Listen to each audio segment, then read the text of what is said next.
महाराष्ट्र के किसानों के लिए एक बड़ी खबर सामने आई है, जहां प्रदेश के उप मुख्यमंत्री देवेंद्र फडणवीस ने ऐलान किया है कि किसानों को अब 24 घंटे बिजली मिलेगी। किसानों द्वारा कृषि पंपों को अब दिन रात चालू रखने का सिलसिला खत्म हो जाएगा।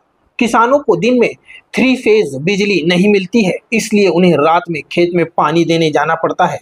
रात के समय खेतों पर जाते समय किसानों पर जंगली जानवरों के हमले की घटनाएं बढ़ गई थी। वहीं उप मुख्यमंत्री और ऊर्जा मंत्री देवेंद्र फडणवीस ने इस लोकसभा चुनाव की पृष्ठभूमि में यह घोषणा की है। राज्य के किसानों को अब बेहद सस्ती कीमत पर 24 घंटे बिजली मिलेगी। लोकसभा चुनाव से पहले राज्य सरकार ने इस मुद्दे पर फैसला लिया। वहीं फडणवीस ने इस सभी योजनाओं का सारांश बताया है। खरं म्हणजे दोन गोष्टी मला सांगितल्या पाहिजे। पहिले तर आपल्या सरकारने शेतकऱ्यांकरता महत्त्वाचा निर्णय घेतला। आता आम्ही तुमचं विजेचं बिलच माफ केलेलं आहे।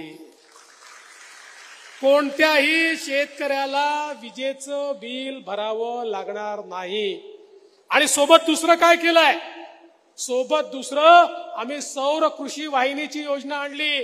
महाराष्ट्रातल्या शेतकऱ्यांना 16,000 मेगावॅट वीज लागते, त्यापैकी 12,000 मेगावॅटचं त्या ठिकाणी आम्ही हरित ऊर्जीकरण किंवा सोलर मध्ये कन्व्हर्शन सुरू केलंय, जे 1.5 वर्षात पूर्ण होणार आहे।